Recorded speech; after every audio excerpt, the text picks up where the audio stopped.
أعوذ بالله من الشيطان الرجيم بسم الله الرحمن الرحيم عما يتساءلون عن النبأ العظيم الذي هم فيه مختلفون كلا سيعلمون ثم كلا سيعلمون సోదరులారా, అల్లాహ్ సుబ్హానహు తఆలా పవిత్ర గ్రంథం ఖురాన్లో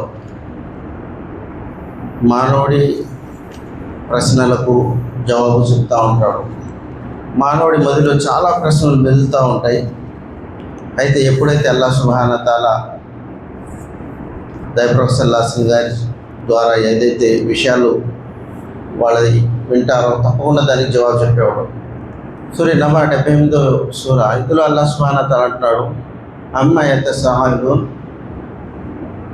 కాఫిర్లు అవిశ్వాసులు అడుగుతున్నారు, ఏ వార్త గురించి వారు ప్రశ్నిస్తున్నారు అని నబై నజీమ్, ఒక గొప్ప వార్త గురించి అని అంటున్నాడు.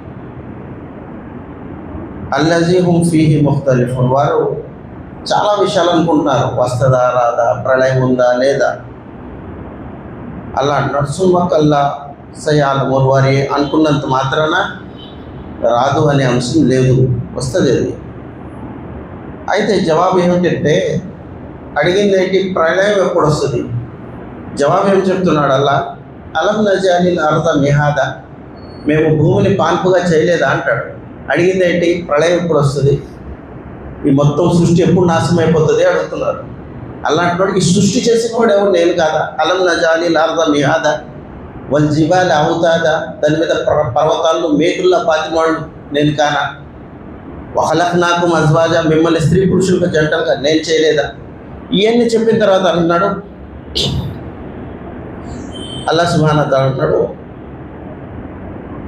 వాంజల మినల్ మౌసిరాతి మాన్ సజ్జాజా లినుఖ్రిజ బిహి హబ్బం వ నబాత వ జన్నాతిన్ అల్ఫా, ఆకాశం నుండి వర్షం కురిపించి తద్వారా మీకు తినాల్సిన ఆహారాన్ని వెలికి తీసినవాడు అల్లాహ్ కాదా? అడిగింది ఒకటి, మొత్తం అల్లాహ్ చెప్పిన తర్వాత ఇదంతా సత్యం కాదా అన్నాడు. సత్యం.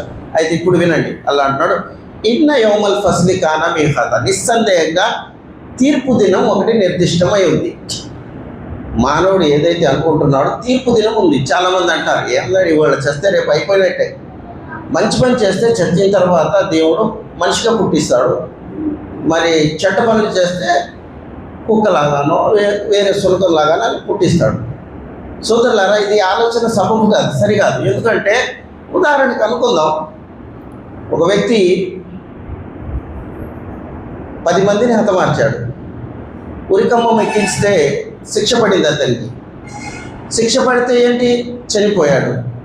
ఇక ఒక్క వ్యక్తిని చంపినా సరే శిక్ష ఉరి శిక్షే, 10 మందిని చంపినా సరే శిక్ష ఉరి శిక్షే. కానీ ఇక 9 మందికి శిక్ష పడలేదు కదా, ఇది ఎవరు చేస్తారు? మానవుడు వల్ల అయితే లేదు, వాడికి మళ్ళీ 9 ప్రాణాలు వేసి 9 ప్రాణాలు తీసే శక్తి మానవుడి దగ్గర లేదు, ఇదైతే చేయలేడు.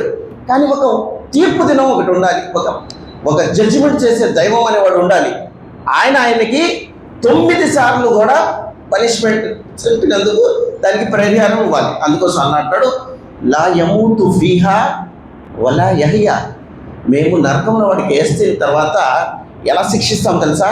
ఇటు చావను లేడు, అటు బ్రతకను లేడు అంటారు కదా. అరే ఎందుకురా ఇలా ఒక్కసారి చనిపోయారా అంటారు కదా, అలా అంటాడు. చావును లేదు, బ్రతుకును మధ్యలో పెట్టి శిక్షిస్తాను అంటాడు. కానీ ఇక్కడ ఆన్సర్ దొరకలేదు. 9 మందిని హతమార్చిన దానికి ఎక్కడ శిక్ష దొరుకుతుంది? ఏదో ఒక ప్రదేశం ఉండాలి అది. అలాగే ఒక వ్యక్తి సంఘ సేవలు చేశాడండి, 70 సంవత్సరాలు వచ్చింది, సంఘంలో ఆరి మేలు చేశాడు. ఒక్కసారి తీసుకొచ్చి సన్మానం చేసి దండేసి దండం పెట్టేశారు, అయిపోతుందా? అవునండి. ఆయన జీవితం 70 సంవత్సరాలు కష్టపడిన కష్టానికి ఒక్కరోజైనా ప్రశంసలు, దానికి ఒక తీర్పు దినం ఉండాలి. దానికి ఇతను కష్టపడిన కష్టార్జితానికి అనంతమైన లాభం దక్కాలి. అందుకోసమే ఒక దినం ఉంది, దాన్ని ఏమంటారు, ప్రళయ దినం అని. మనిషి విశ్వసించడం విశ్వసించకపోయినా దైవం చేసేది ఏదైనా మర్మహేతువు లేకుండా ఉండదు. ఆ చర్చలో వ్యక్తి అంటాడు, లేదండి మంచి పని చేస్తే దేవుడు మనిషిగా పుడతాడు, చెడ్డ పని చేస్తే కుక్కలాగా పుడతాడు. సరే, పుట్టాడు కుక్కలాగా, టక్మని యాక్సిడెంట్ అయి చచ్చిపోయాడు. ఇది ఏ పాపం కింద చచ్చిపోయాడు? ఇదైతే పాపం కింద కుక్కై పుట్టాడు, యాక్సిడెంట్ అయి చచ్చిపోయాడు. ఇదెందుకు? అర్థమైంది ఏంటంటే, ఈ ఆపద ఎందుకు వచ్చింది? పాపమైతే లేదు కదా ఇది మానవుడి సబబు కాదు, ఇది సరికాదు. కనుక సోదరులారా, మనిషికి ఏం ఆలోచన వచ్చినా సరే అల్లాహ్ సుబ్హానహు వ తఆలా వివేకవంతుడు జాబ్ ఇస్తూ ఉంటాడు. ఒకసారి ముగ్గురు నాస్తికులు నడిచి వెళ్తున్నారు. నాస్తికులు అంటే దేవుడే నమ్మరు. ఎంతో పుచ్చకాయ తోటలో వెళ్ళారు. చూశాను పెద్ద పెద్ద పుచ్చకాయలు రాలి. కొద్ది దూరం వెళ్ళారు, మామిడికాయ తోట కనిపించి భలే ఉంది మామిడికాయ. ఒకడు అన్నాడు, ఏంట్రా దేవుడు అని నమ్ముతారు మనుషులు, పిచ్చోడ్రా, ఇంత పెద్ద కాయ కింద పెట్టాడు చూడు, ఆ చిన్న కాయ పైన పెట్టాడు చూడు, ఏమన్నా అర్థం ఉందా అన్నాడు. ముగ్గురు ఒకే తంతు కదా, కొంచెం పాట పాడుకున్నారు. నిజమేనా, దేవుడు అనేవాడికి ఏముంది, చిన్నది పైన పెట్టాడు, పెద్దది కింద పెట్టాడు, అది కాదు అసలు లెక్క ఏమిటి, పెద్దది పైన పెట్టాలి, చిన్నది కింద పెట్టాలి అని కొంచెం ఆ మామిడికాయ చెట్టు దగ్గర కొంచెం కూర్చున్నారు. కళ్ళు మూతపడిపోయిన వాళ్ళకి నిద్ర పట్టేసింది. గాలి వచ్చింది, ఒక మామిడికాయ టప్మని తెగి ఒకడు తల మీద పడింది. ఇద్దరిని లేపి అన్నాడు, అది దేవుడు గొప్పోడే రా అన్నాడు. ఇప్పుడు దాకే కదరా నువ్వు చెప్పావు దేవుడు గొప్పడు. అరే కనుక ఈ పెద్ద కాయ పైన ఉందంటే ఈ పాటికి నేను పైకి వెళ్ళిపోయాడు రా. దైవం చేసినా ఏదైనా చేసినా మర్మహేతు లేకుండా ఉంటుంది రా, బరాబర్ చేస్తాడని కరెక్ట్గా చేస్తాడు. ఇక్కడ కూడా అల్లాహ్ సుబ్హానహు వ తఆలా ఏమన్నాడు, ఇన్న యౌమల్ ఫస్లి కాన మీఖాతా, తీర్పు దినం ఒకటి నిర్దిష్టమై ఉంది, టైం చెప్పు. వయఖూలూన మతా హాజల్ ఇన్ కుంతుమ్ సాదిఖీన్, వాళ్ళు అడుగుతారు నువ్వు సత్యవంతుడైతే టైం చెప్పాయా, ఎప్పుడు వస్తుంది మరణం, ప్రళయం. అల్లాహ్ సుబ్హానహు వ తఆలా అంటున్నాడు, కుల్ ఇన్నమల్ ఇల్ము ఇందల్లాహ్, మీరు చెప్పండి ప్రవక్త గారు, దాని జ్ఞానం అల్లా దగ్గర ఉంది, నా దగ్గర ఎప్పుడు వస్తుంది అనేది చెప్పలేను. రాకముందు ఏమవుతుంది చెప్తాను, వచ్చిన తర్వాత ఏమైతే చెప్తాను. ఆ జ్ఞానం నా దగ్గర ఉంది, కానీ ఆ జ్ఞానం లేదు. ఏదైతే వస్తుందో ఆ టైం చెప్పలేను. సరే వచ్చేటప్పుడు ఏమవుతుంది అలా అంటాడు. ఇన్న యౌమల్ ఫస్లి కాన మీఖాతా, నిస్సందేహంగా తీర్పు దినం ఒకటే నిర్దిష్టమై ఉంది. యౌమ యున్ఫఖు ఫిస్సూర్, ఎప్పుడైతే సూర్ శంఖం ఊరించబడుతుందో,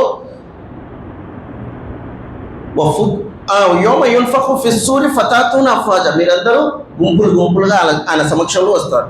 వఫుతిహతి సమావు ఫకానత్ అబ్వాబా, ఆకాశం ద్వారాలుగా మారిపోతున్నాయి. వసుయ్యరతిల్ జిబాలు ఫకాన సరాబా, పర్వతాలు దూది రేవణ వలె ఎగిరిపోతాయి. ఇంత పెద్ద సృష్టి గురించి ఇక్కడ ఎందుకు చెప్పాడు? మానవుడు ఏమడిగాడు, చచ్చిన తర్వాత ఏమవుతుంది? దైవం అంటున్నాడు, ఆ ప్రళయం రాకముందు చెప్తున్నాను చూడు, ఇలా అవుతుంది. ఏమవుతుంది? ఆకాశంలో ఎక్కడైనా బెజ్జం ఉందా? లేదు. ద్వారం కనిపిస్తుందా? లేదు. ఆకాశం స్థితినే నేను మారుస్తాను అంటున్నాడు దీంట్లో. అంటే నువ్వు ఎంత అంటున్నాడు, నువ్వు నా మాట వినకపోతే నిన్ను పడితే నీ పరిస్థితి ఎలా ఉంటుందో చూసా అలా చెప్తున్నాడు. ఒకవేళ నువ్వు ఇప్పుడే మారిపో, లేదనుకో ఆకాశం పరిస్థితిని ఎలా మార్చారో నేను పట్టిన తర్వాత నీ పరిస్థితి మార్చేస్తాను అన్నాడు. సరే, ఇప్పుడు దాని గురించి చెప్పిన తర్వాత ఏమంటున్నాడు, వఫుతిహతి సమావు ఫకానత్ అబ్వాబా వసుయ్యరతిల్ జిబాల్, ఈ పర్వతాలు ఇంత గట్టి పెద్ద, మానవుడి స్థితి ఎంత అండి, 7 అడుగులు 6 అడుగులు పర్వతాలు, ఇంత పెద్ద పర్వతాలు, ఎంత బరువైన పర్వతాలు. అల్లా అంటున్నాడు, వాటిని దూది రేణువులోనే ఎగరకొడతాను, నీ స్థితి ఎట్లా ఉంటుంది కాస్త ఆలోచించు. ఇంకా ప్రళయం రాలేదు, రాకముందు ఇలా చేస్తున్నాను నేను, వచ్చిన తర్వాత నీ పరిస్థితి ఎట్లా ఉంటుందో ఆలోచించుకో. ఇప్పుడైనా నాతో విభేదం ఆడబాక, విముఖతను వదిలి విశ్వాసభరితమైన జీవితాన్ని గడపడుతున్నాడు. అల్లా ఏం చెప్పినా మనిషి ఆలోచన డైరెక్ట్గా రావాలి, ఆలోచనలోకి వచ్చేయాలి. అలాంటి మాట అంటాడు అల్లాహ్ సుబ్హానహు వ తఆలా. కనుక సోదరులారా, ఇది సూర నబాలో ఒకటి జరగబోయే పరిణామాలు చెప్పాడు. జరిగిన తర్వాత ఏమవుతుంది, ఇన్న జహన్నమ కానత్ మిర్సాదా, ఇప్పుడు వచ్చేసింది ప్రళయం తర్వాత నీ పరిస్థితి ఏమంటుందో తెలుసా? నీ లెక్క అక్కడ తేడా వచ్చిందనుకో నరకంలోకి వెళ్తావు. నరకం అంటే ఏంటి? నరకం అంటే మామూలు విషయమా? మానవుడికి వ్యధభరితమైన శిక్ష ఇవ్వడానికి అల్లాహ్ సిద్ధం చేసిన ఒక ప్రదేశం అది. ఏమవుతుంది అంటున్నాడు, లిత్వాగైన మాబా, యుగాల తరబడి పడి ఉంటావురా బాబును అక్కడ అంటున్నాడు. యుగాలు, యుగం కాదు యుగాలు. లాబిసీన ఫీహా అహాబా, అందులో చల్లతనం కానీ ఏ నీడ కానీ నువ్వు పొందలేవు. లా యజూఫున ఫీహా బర్దం వల షరాబా, అందులో సలసల కాగి నీళ్ళు గాయాల కడుగు నీకు ఇవ్వడం జరుగుతుంది. ఈ జుగుత్సకరమైన జీవితానికి ముందు నువ్వు మారిపోతే బాగుంటుంది కదా. అల్లా దాని తర్వాత అంటున్నాడు, ఇల్లా హమీమం వగస్సహ జజాం విఫాఖ ఇన్నహుం కాను లా యర్జూన హిసాబా. నువ్వు ఏమంటావు, చచ్చిన తర్వాత లెక్కలేదంటావా? నువ్వు నడిపే బండికి ఎంత కిలోమీటర్ వెళ్తున్నావో లెక్క నువ్వు పెడితే నీ పరిస్థితి ఎట్లా ఉంటుందో నేను లెక్క పెట్టలేను అనుకుంటున్నావా అంటున్నాడు. ఎన్ని సార్లు శ్వాస వదిలేవు తీసుకున్నావు అది కూడా నేను లెక్క పెట్టాను. ఎవరితో ఎలా మాట్లాడావు, మనసులో ఉంది బయట ఉంది, ఇది కూడా నాకు తెలుసు. అల్లాహ్ సుబ్హానహు వ తఆలా ఇది కూడా లెక్క ఉంది. నువ్వు లెక్కనే తిరస్కరిస్తావా? లెక్కను తిరస్కరించడం వల్ల మర్మార్థం ఏంటంటే ఇక పట్టు లేదు కదా అని. చెప్పినంత మాత్రం అయిపోద్దా? అల్లా అంటున్నాడు లెక్క ఉందో ఒక గజబుబి ఆయతి నాకు ఇజం, నా వ్యాఖ్యలను తిరస్కరిస్తావా నువ్వు? ఒకుల్ల షైయిన్ హసైనాహు కితాబా, ప్రతి వస్తువును నేను ఒక కితాబ్లో రాస్తున్నాను అన్నాడు. పుస్తకంలో రాస్తే భద్రంగా ఉంటుంది, మొబైల్లో రాస్తే బ్యాటరీ ఏమైనా అయిందనుకో మొత్తం డిలీట్ అవుతుంది. అలా అంటున్నాడు పుస్తకం ఉంది నా దగ్గర అంటున్నాడు. పుస్తకం ఉంది, అందుకోసం చదివేవాడు ఖురాన్ని పక్కన పెట్టి పుస్తకం చదవడానికి ప్రయత్నం చేయాలి. మనం ఏం చేస్తాం? మొబైల్తో ఫోన్. అల్లా మొబైల్ని అవతరింపజేయలేదండి, ఖురాన్ని అవతరింపజేశాడు, పుస్తకాన్ని అవతరింపజేశాడు. పుస్తకం వల్ల మనిషి చూపులో చాలా స్వాభావికం, పెద్ద వస్తువు చూస్తున్నాడు వాడు. ఈ చూపులో తేడా రాదు. చిన్న వస్తువులో పెద్ద చూస్తున్నాడు, తేడా వస్తుంది.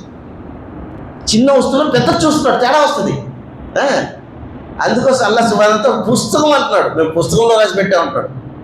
ఆ తర్వాత అంటాడు వకద్దబు బిఆయతినా కితాబా ఫజూహు ఫలన్ నజీదకుమ్ ఇల్లా అజాబా, నువ్వు ఇలా తిరస్కరించి నా దగ్గర వచ్చినందుకు నీకు శిక్షను పెంచడమే కానీ తగ్గించడం జరగదు అన్నాడు. ఘోరమైన జీవితం వస్తుంది అంటున్నాడు. అచ్చా సాఫల్యం ఎవరు పొందుతారు? అల్లా అంటున్నాడు ఇన్న లిల్ ముత్తఖీన మఫాజా, ఎవరైతే అల్లాహ్తో భయపడి జీవితాన్ని గడుపుతారో వారి జీవితంలో చాలా ఆనందమైన జీవితం ఉంటుంది. అయితే మనిషి దగ్గర ఒక ఆలోచన రావచ్చు, నా దగ్గర అలీలు ఉన్నారు, వలీలు ఉన్నారు, ప్రవక్తలు ఉన్నారు, వారితో పాటు వస్తే నేను గెలుస్తాను, ఎలాంటి జీవితాన్ని గడపవచ్చు, వారి సంబంధం పెట్టుకోవాలి మనం. అల్లా అంటున్నాడు యౌమ యఖూము రూహు వల్ మలాయికతు సఫా, ఈ రూహుల్ అమీన్ దైవదూతల్లో అగ్రశ్రేణి అయిన జిబ్రీల్ అలైహిస్సలాం అల్లాహ్తో సముఖం మాట్లాడే ఆయన, అల్లాహ్ సుబ్హానహు వ తఆలాతో ముఖాముఖి మాట్లాడే ఆయన హజరత్ జిబ్రీల్ అలైహిస్సలాం. అల్లాహ్ మాట్లాడతాడు, ఆయనతో ఆదేశాలు అందుతాయి, అల్లాహ్ సుబ్హానహు వ తఆలా ఆదేశాలు తీసుకొస్తారు. ఆయన పరిస్థితి ప్రళయది నన్ను అంటున్నాడు అల్లాహ్ యౌమ యఖూము రూహు వల్ మలాయికతు సఫా, రూహుల్ అమీన్ మరి దైవదూతలు అందరూ వరుస క్రమంలో నుంచుంటారు. వరుస క్రమంలో ఎందుకు నుంచుంటారు? వరుస క్రమం అంటే అక్కడ విధేయత ఉంది, ఇష్టం వచ్చినట్టు ఉంచాడు. అదే విధేయత నమాజ్ చెప్తున్నాడు అల్లా. నీ ఇష్టం వచ్చినట్టు ఏదో సున్నతులు చదివినట్టు నువ్వు అంత దూరం నువ్వు ఇంత దూరం ఉండకండి, దగ్గర వరుస క్రమం. ఇక్కడ అంటున్నాడు యౌమ యఖూము రూహు వల్ మలాయికతు సఫా, అది సఫ్ గురించి ఖురాన్లో ఒక సూరాన్ని పెట్టేశాడు. సఫ్ అని బునియానం మర్సూస్ అన్నాడు. ఎలా సఫ్ ఉండాలి? సీసం పోస్తే ఏదైనా వస్తువు మీద ఎలా అతుక్కుంటుందో అలా అతుక్కునేటట్టు నమాజ్ చేయండి. నమాజ్లో అతుక్కునేదంటే ఏంటి? అలా అంటాడు దగ్గర నమాజ్లో అవ్వకపోతే మీ మనసులు ఎప్పుడు కూడా దగ్గర అవ్వవు. మీ మనసులు కలవాలంటే అల్లా సమక్షంలో కలిసి ఉండండి. మనం ఏం చేస్తాం? దూరం దూరం నుంచుంటాం, ఏదో అంటూ ఏదో వచ్చినప్పుడు అమ్మో ఇల్లు కారణం దొరకమని లాగుతాం. అట్లా ఉండకూడదు. ఇస్లాం అంటే ఏమిటంటే కలుపుతాం. దగ్గరుంటే ఏమవుతుంది? ప్రేమ ఆప్యాయతలకు కలుస్తాయి. ఇది ముహమ్మద్ రసూలుల్లాహ్ గారి పద్ధతి. అలా అంటాం యౌమ యఖూము రూహు వల్ మలాయికతు సఫ్, దగ్గర నుంచి లా యతకల్లమూన్. అసలు సఫ్లో నుంచి ఏం చేయాలి? లా యతకల్లమూన్. ఎవరి ముందు నుంచున్నాం? అల్లాహు అక్బర్. మనం ఒక బాదుషా ముందుకు వెళ్దామండి, బాదుషా ముందు నుంచున్నాం, బాదుషా మనతో మాట్లాడుతున్నాడు, ఏమండి ఎట్లాగని మేమేం చేస్తున్నాం? అటు ఇటు చూస్తున్నాం. ఆయన గౌరవ మర్యాదల్లో తేడా వచ్చేసినట్టా లేదా? తేడా చేస్తున్నారు. అందుకోసం నమాజ్లో నుంచోండి, కానీ ఫ్యాన్ తిరుగుతుందా, మోసం చదువుతున్నాడా, పక్కనోడు ఏం చేస్తున్నాడు, నీతో ఎవరు మాట్లాడుతున్నారు? సలాతుల్ మిరాజుల్ ముమినీన్ నమాజ్ అంటే అల్లా డైరెక్ట్గా మాట్లాడుతున్నాడు. సఫ్లో నుంచున్నావు, నువ్వు అల్లాను చూస్తున్నావు. అంత విశ్వాసం లేకపోతే అల్లా నిన్ను చూస్తున్నాడు. అల్లా నిన్ను చూస్తున్నావు, ఎలా ఉండాలి? అందరు నిన్ను చూడాలా? అవసరమా? డైరెక్టర్ సలాసం గారు ఒకవేళ నమాజ్లో ఆకాశం మీద చూసినట్టయితే అతని చూపు పోయే ప్రమాదం ఉంది. దైవదూతలు వారి కంటిని గుర్తించే ప్రమాదం ఉంది. నిబంధనలు పాటించాలండి, ఇష్టం వచ్చిన చేసేది నమాజ్ కాదు. అలా అంటాడు యౌమ యఖూము రూహు వల్ మలాయికతు సఫా లా యతకల్లమూన్, ఎవరు కూడా మాట్లాడలేరు.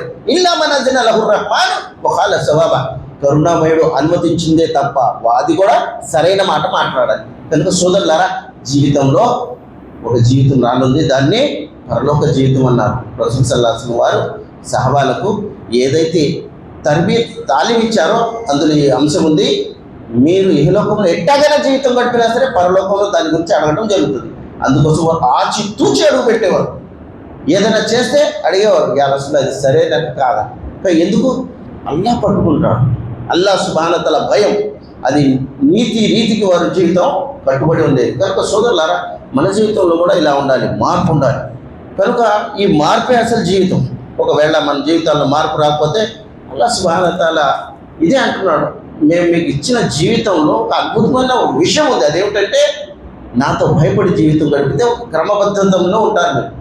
నా భయం పక్కన పెట్టి జీవితం గడిపినట్టయితే మీ జీవితంలో తేడా వస్తుంది. కనుక సోదరులారా, మన ఆయుష్ అల్లా చేతిలో ఉంది, మన జీవితం ప్రతిదీ అల్లా చేతిలో ఉంది. ప్రొఫెసర్ సల్లల్లాహు అలైహి వసల్లం గారికి అల్లా సుబ్హానహు వ తఆలా రెండు విషయాలు నరకం స్వర్గం వివరించి చెప్పేశాడు.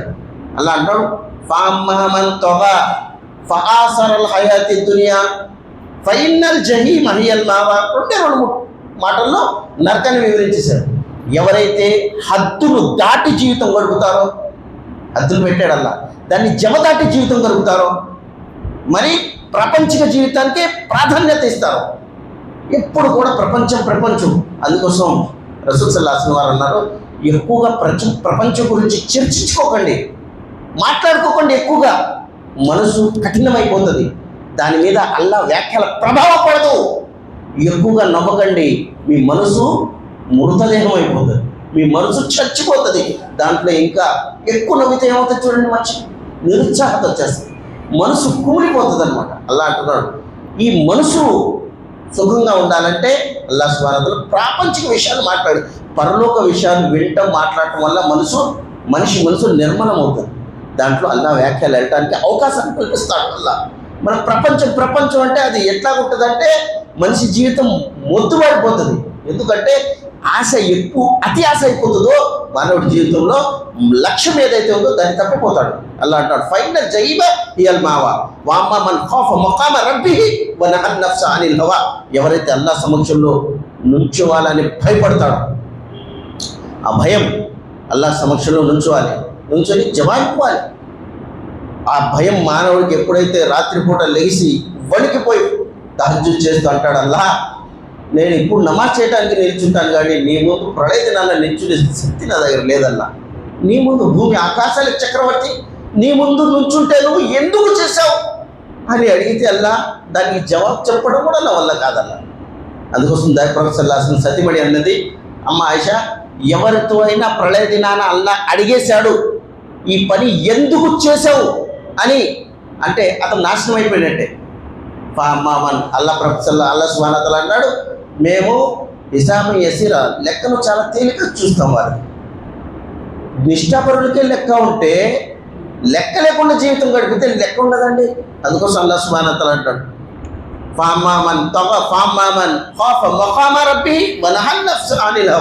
కోరికలకు కళ్ళెం వేసి అల్లా సమక్షంలో జీవితం గడపాలి. కోరిందల్లా చేస్తా పోతే మానవుడి జీవితంలో అనర్థం వస్తుంది. కనుక సోదరులారా, నరకం స్వర్గం రెండు విషయాల్లో అలా చరిత్రలు చెప్పేశాడు. ఈ సూర్య అమ్మపారాల్లో మొత్తం ప్రళయదనం గురించి చెప్పాడు. అది కూడా మక్కాలో అవతరణ.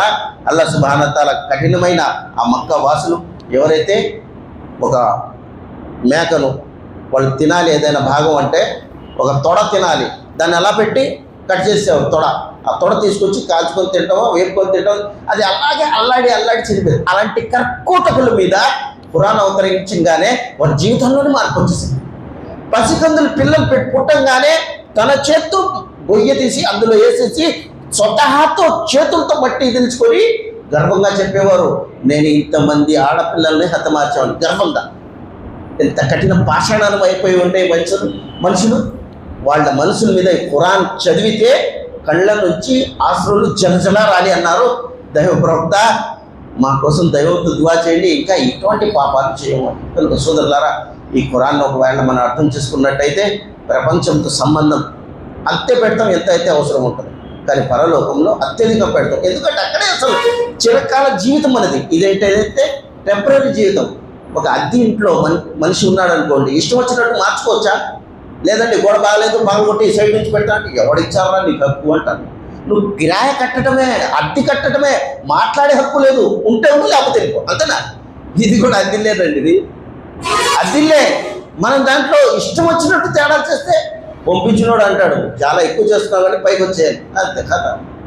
కనుక సోదరులారా, అల్లాహతో దువా చేస్తున్నారు, అల్లా ఈ పర్వదినాలు ఏదైతే ఇంకా కొన్నే మిగిలి ఉన్నాయి, అల్లా దాన్ని ఎక్కువగా భావించి జీవితం గడిపి ప్రతి క్షణం అల్లా దీన్ని వృధా చేయకుండా కాపాడుకునే మహాభాగ్యం ప్రసాదించుగాక. అల్లా ఎంతమంది ఎత్తికాఫ్లో ఉన్నారు, ఎంతమంది అయితే తరాబీ పాటిస్తున్నారు, అల్లా ఎంతమంది అయితే షుగర్ వ్యాధితో మరి ఇటువంటి వ్యాధితో కూడా రోజాలు విడవకుండా ఉంటున్నారో, అల్లా వారి మీద ఎంత ఇబ్బంది అయినా సరే నీ యొక్క విషయాల మీద వాళ్ళు ఆచరించడం తన జీవిత లక్ష్యంగా చేస్తున్నారు. అల్లా వారందరికీ సాయం చేయగాక. అల్లా సుబ్హానహు వ తఆలా రానున్న ఈ 3 రాత్రులు ఏవైతే ఉన్నాయో అందులో లైలతుల్ ఖద్ర్ మా అందరికీ ప్రసాదించుగాక. ఆమీన్. అస్సలాము అలైకుం వరహ్మతుల్లాహి వబరకాతుహు.